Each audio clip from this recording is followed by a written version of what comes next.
लखनऊ के पहले दिनों की याद। नवाब नवाज़ अली अल्लाह को प्यारे हुए तो उनकी इकलौती लड़की की उम्र ज़्यादा से ज़्यादा 8 बरस थी।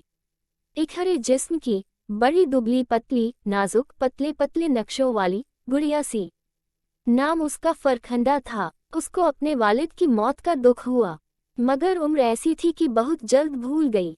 लेकिन उसको अपने दुख का शदीद एहसास उस वक्त हुआ जब उसको मीठा बरस लगा और उसकी माँ ने उसका बाहर आना जाना कतई तौर पर बंद कर दिया और उस पर कड़े पर्दे की पाबंदियां ईद कर दी।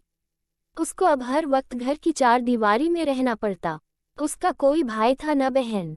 अक्सर तन्हाई में रोती और खुदा से ये गिला करती कि उसने भाई से उसे क्यों महरूम रखा और फिर उसका अब्बा मियाँ उससे क्यों छीन लिया।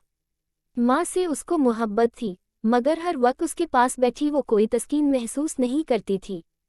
वो चाहती थी कोई और हो जिसके वजूद से उसकी जिंदगी की यकहांगी दूर हो सके। वो हर वक्त उकताई उकताई सी रहती। अब उसको 18वां बरस लग रहा था। सालगिरह में 10-12 रोज बाकी थे कि पड़ोस का मकान जो कुछ देर से खाली पड़ा था पंजाबियों के एक खानदान ने किराए पर उठा लिया। उनके 8 लड़के थे और एक लड़की। 8 लड़कों में से 2 ब्याहे जा चुके थे, बाकी स्कूल और कॉलेज में पढ़ते थे। लड़की उन 6 से 1 बरस बड़ी थी, बड़ी तनोमंद, हट्टी कट्टी, अपनी उम्र से 2-2.5 बरस ज्यादा ही दिखाई देती थी। एंट्रेंस पास कर चुकी थी। इसके बाद उसके वालिदैन ने ये मुनासिब न समझा था कि उसे मजीद तालीम दी जाए। मालूम नहीं क्यों उस लड़की का नाम नसीमा था, लेकिन अपने नाम की रियायत से वो नर्मो नाजुक और सुस्त रफ्तार नहीं थी। उसमें बला की फुर्ती और गर्मी थी। फरखंडा को उस महीन महीन मूंछों वाली लड़की ने कोठे पर से देखा, जबकि वो बेहद उकताकर कोई नावेल पढ़ने की कोशिश करना चाहती थी। दोनों कोठे साथ साथ थे, चुनांचे चंद जुमलों ही में दोनों मुतारिफ हो गईं। फरखंडा को उसकी शक्ल व सूरत पहली नज़र में कता ना पुरकशिश मालूम न हुई, लेकिन जब उससे थोड़ी देर गुफ्तगू हुई तो उसे उसका हर खदो खाल पसंद आया।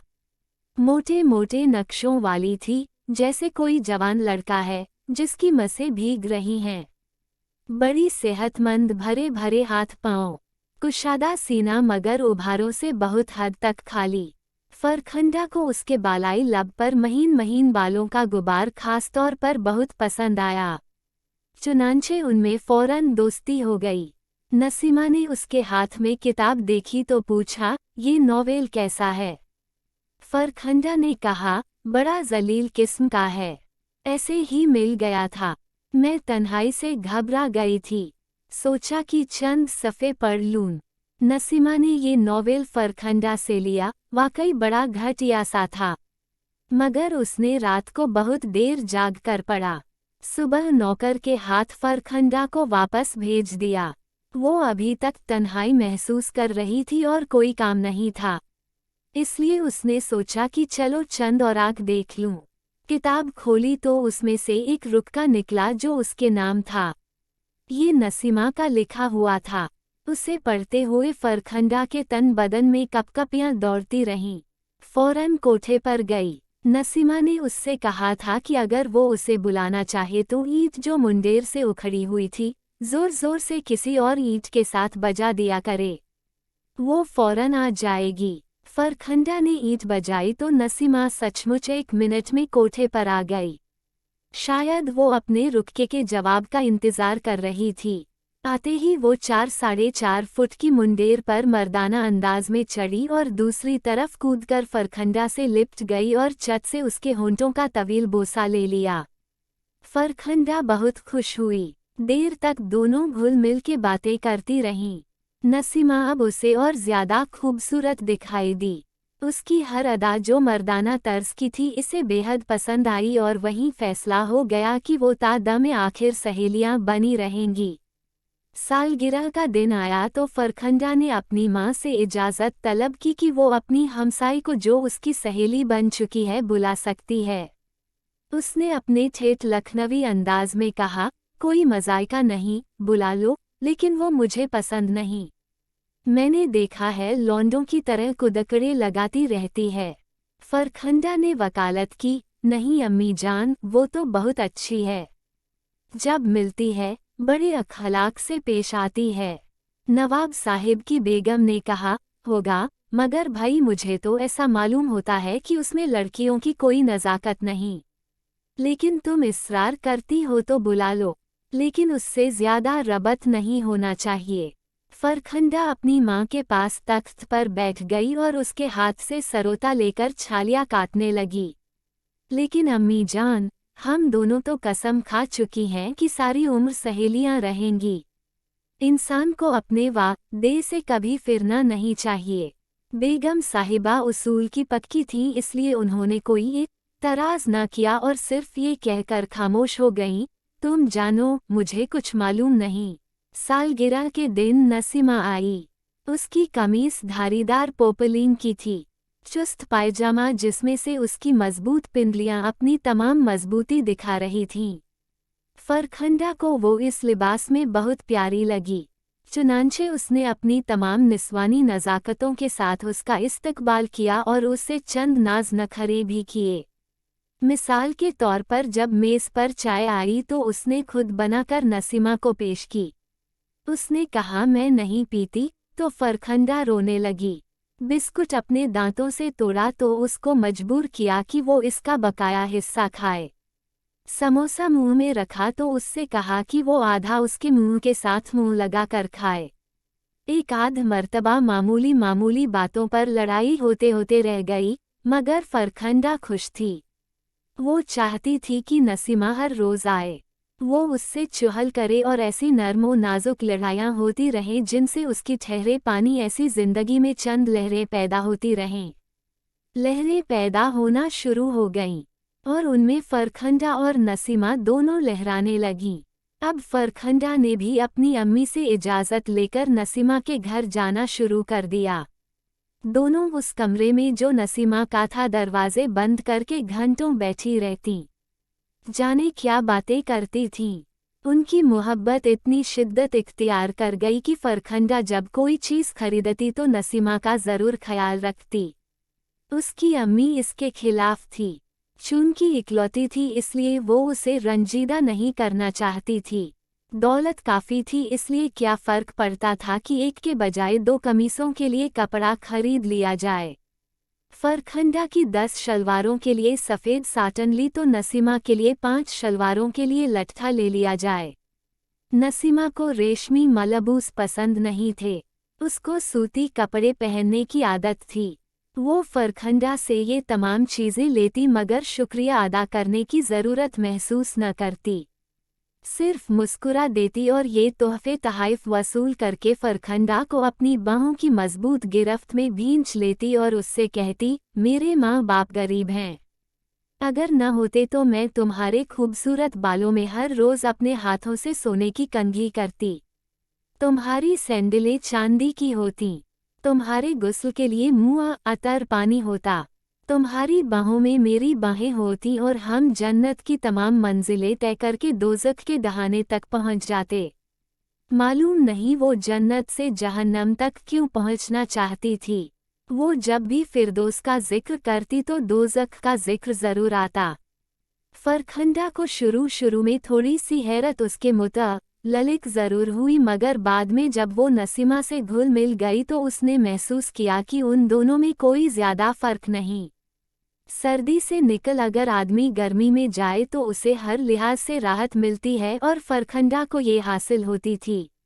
उनकी दोस्ती दिन ब दिन ज़्यादा उस्तवार होती गई, बल्कि यूं कहिए कि बड़ी शिद्दत इख्तियार कर गई जो नवाब नवाज़िश अली मरहूम की बेगम को बहुत खलती थी।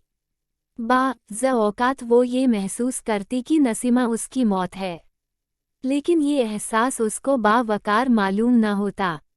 फरखंडा अब ज़्यादातर नसीमा ही के पास रहती। सुबह उठकर कोठे पर जाती, नसीमा उसे उठाकर मुंडेर के उस तरफ ले जाती और दोनों कमरे में बंद घंटों जाने किन बातों में मशगूल रहतीं।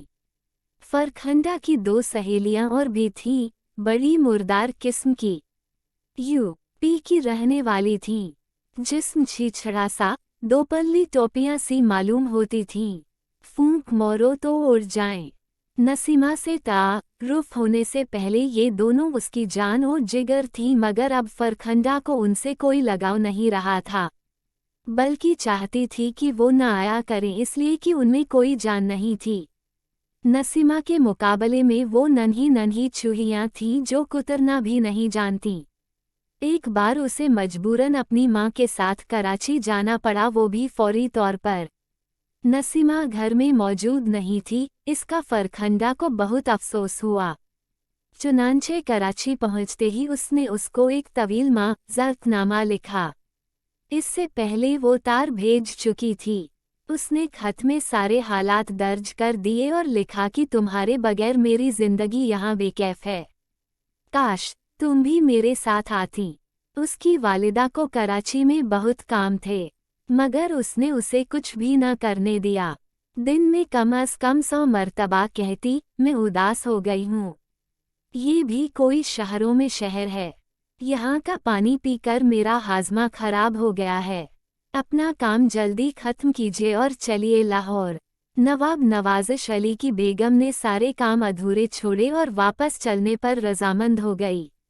मगर अब फरखंडा ने कहा, जाना है तो ज़रा शॉपिंग कर लें। यहाँ कपड़ा और दूसरी चीज़ें सस्ती और अच्छी मिलती हैं। शॉपिंग हुई। फरखंडा ने अपनी सहेली नसीमा के 10 सलेक्स के लिए बेहतरीन डिज़ाइन का कपड़ा खरीदा। वॉकिंग शू लिए। एक घड़ी खरीदी जो नसीमा की चौड़ी कलाई के लिए मुनासिब व मौजू थी। माँ खामोश रही कि वो नाराज़ न हो जाए। कराची से लाहौर पहुंची तो सफ़र की थकान के बावजूद फ़ौरन नसीमा से मिली, मगर उसका मुंह सूझा हुआ था। सख्त नाराज़ थी कि वो उससे मिले बगैर चली गई। फरखंडा ने बड़ी माफिया मांगी, हर सतह से उसकी दिलजोई की, मगर वो राज़ी न हुई। इस पर फरखंडा ने ज़ारो कतार रोना शुरू कर दिया और नसीमा से कहा कि अगर वो इसी तरह नाराज़ रही तो वो कुछ खाकर मर जाएगी।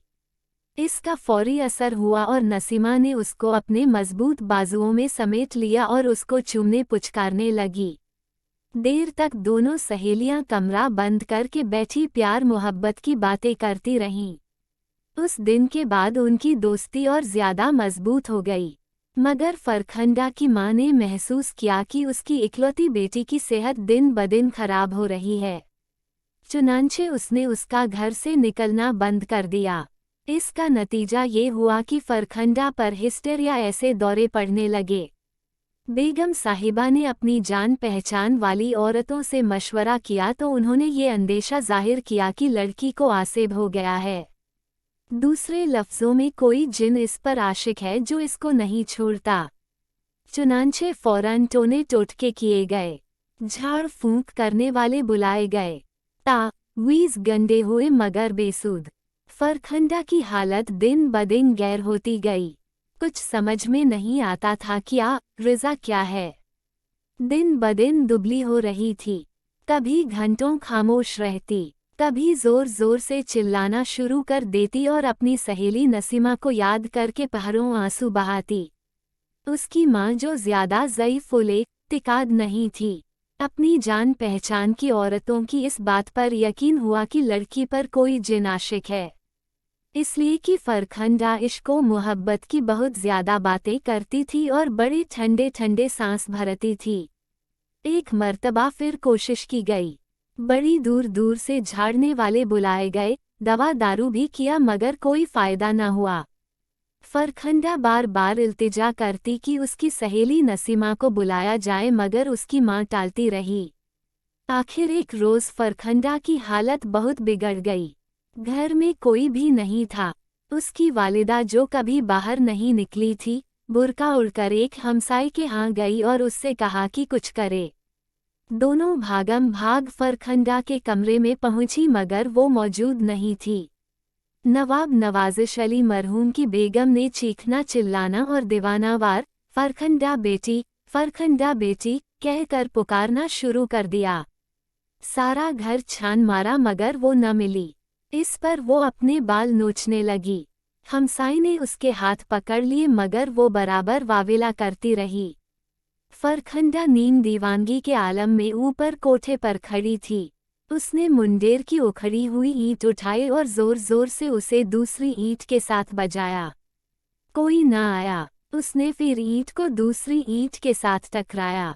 चंद लम्हात के बाद एक खूबसूरत नौजवान जो नसीमा के 6 कुंवारे भाइयों में से सबसे बड़ा था और बरसाती में बैठा भी एक ही इम्तिहान की तैयारी कर रहा था बाहर निकला। उसने देखा मुंडेर के उस तरफ एक दुबली पत्ती नाजुक अंदाम लड़की खड़ी है। बड़ी परेशान हाल, बाल खुले हैं, होंठों पर पपड़ियां जमी हैं, आंखों में सैकड़ों जख्मी उमंगें सिमटी हैं। करीब आकर उसने फरखंडा से पूछा, किसे बुला रही हैं आप? फरखंडा ने उस नौजवान को बड़े गहरे और दिलचस्प गौर से देखा। मैं नसीमा को बुला रही थी। नौजवान ने सिर्फ इतना कहा, ओह चलो आओ, और ये कहकर मुंडेर के इस तरफ से हल्की फुल्की फरखंडा को उठाया और बरसाती में ले गया जहां वो इम्तिहान की तैयारी कर रहा था। दूसरे दिन जिन गायब हो गया। फरखंडा बिल्कुल ठीक थी। अगले महीने उसकी शादी नसीमा के इस भाई से हो गई जिसमें नसीमा शरीक न हुई।